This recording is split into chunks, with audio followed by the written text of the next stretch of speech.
Season 3, Episode 18. This is Black History Moments, a podcast dedicated to telling the stories of those who have been forgotten or who are lesser known in our history books and texts. Happy Black History Month. We're almost done, but I hope that you all have been enjoying it thus far.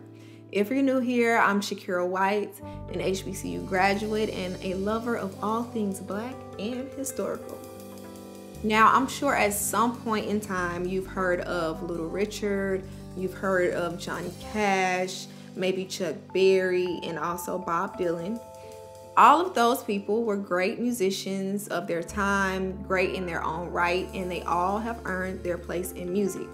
But there is one thing, or should I say person, all of those people have in common, and that is Sister Rosetta Tharpe. She was a pioneering woman who is now referred to as the godmother of rock and roll, and this is her story.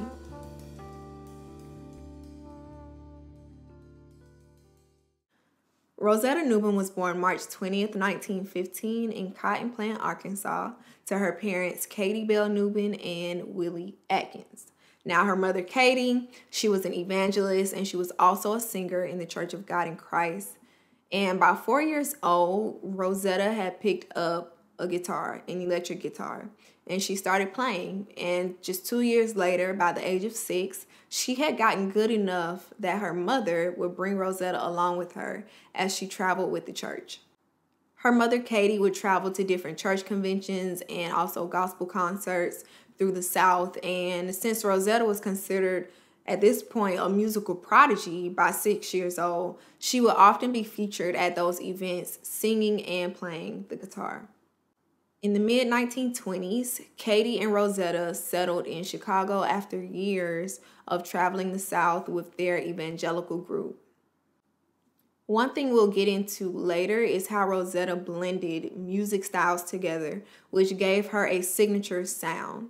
She mixed gospel music, Delta blues, New Orleans jazz, and while I was thinking about it, I think she was able to do that because of all of the traveling at such a young age, the traveling and performing she did in her youth, because she was able to hear and be influenced by all of these different sounds in different cities and states, and she was young enough to mix it all together without the separation that kind of adulthood forces you into. So I think it was the best thing for her.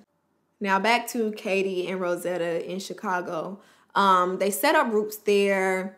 Nothing has really changed. Her mother, Katie, she is still ministering to people, usually on the street and sometimes in churches. And Rosetta, she was still performing with her guitar. By the time she turned 19, Rosetta met a traveling preacher by the name of Thomas Tharpe, and this is where she becomes Rosetta Tharpe.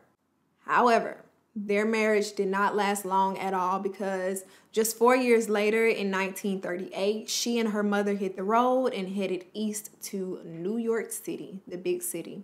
Although Chicago is also a big city, no offense. So it was in New York that Rosetta recorded her first records, one of them being Rock Me, and it was a hit. Instantly, it was a hit. Her talents landed her a spot at a place that we talk about a lot on this podcast. There's hardly an episode that we don't reference it, and that is the Cotton Club.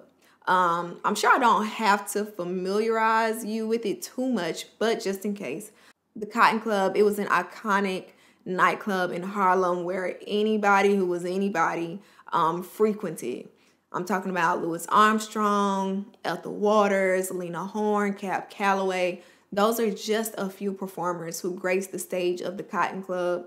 And we won't even get into the people that just used to come for entertainment. We know those folks. So for Rosetta to have solidified a place at the Cotton Club, this was huge. And she's only 23 at this time.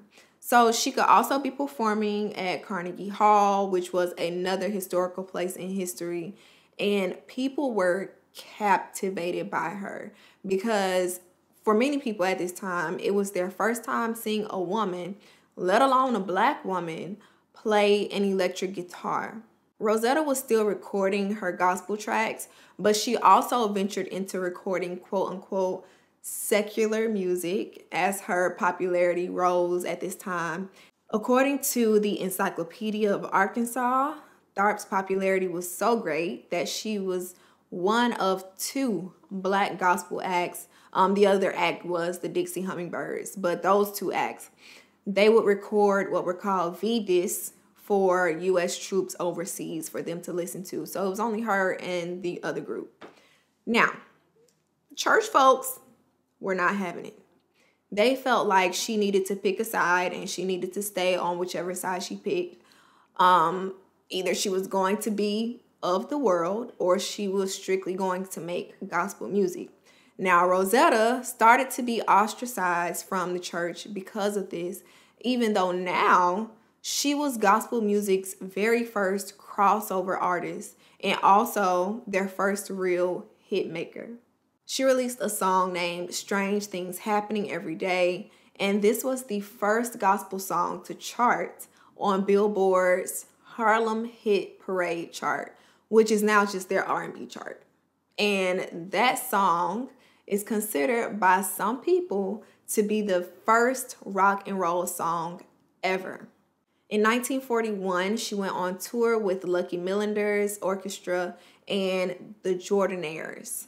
They were an all-white group. On tour, they would perform for mixed audiences, and of course, despite her popularity and status, Rosetta was met with the reminder that no matter what you've accomplished, doesn't matter who you are, how popular you are still black in America, and nothing can change that. On tour, the restaurants and hotels were still segregated. So while everyone would go inside and eat, she would go to a back door and pick up her food, and she would either eat outside or she would eat on the bus.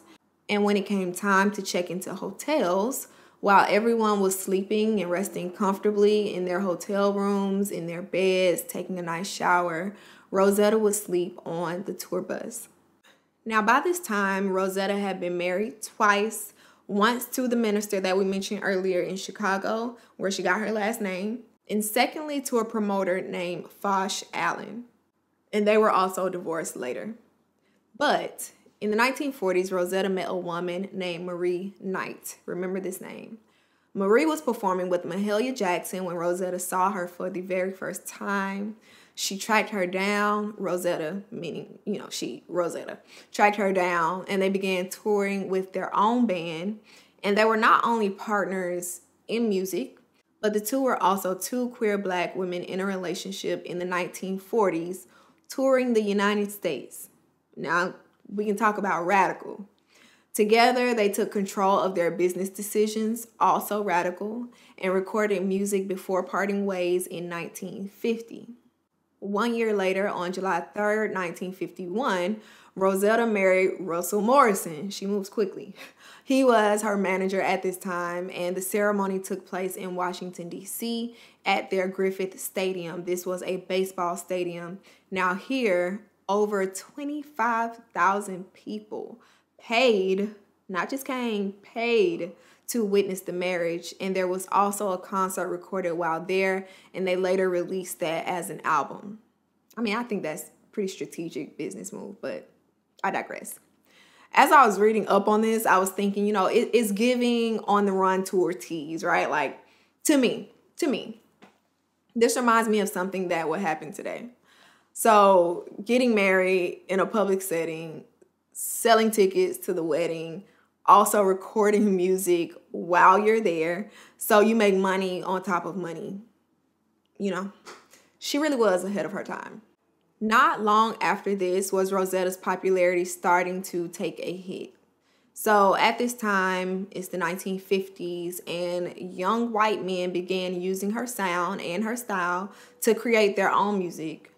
Enter Bob Dylan, who called Rosetta, quote, a powerful force of nature, a guitar-playing, singing evangelist. Also enter Johnny Cash, who remembered going to one of Rosetta's concerts with his cab driver at the time and weeping openly because he was so moved by her after the concert was over. He even acknowledged her influence that she had on him when he was inducted into the Rock and Roll Hall of Fame. The proof is in the pudding. And it wasn't just them. We'll come back a little bit later to get into some more people.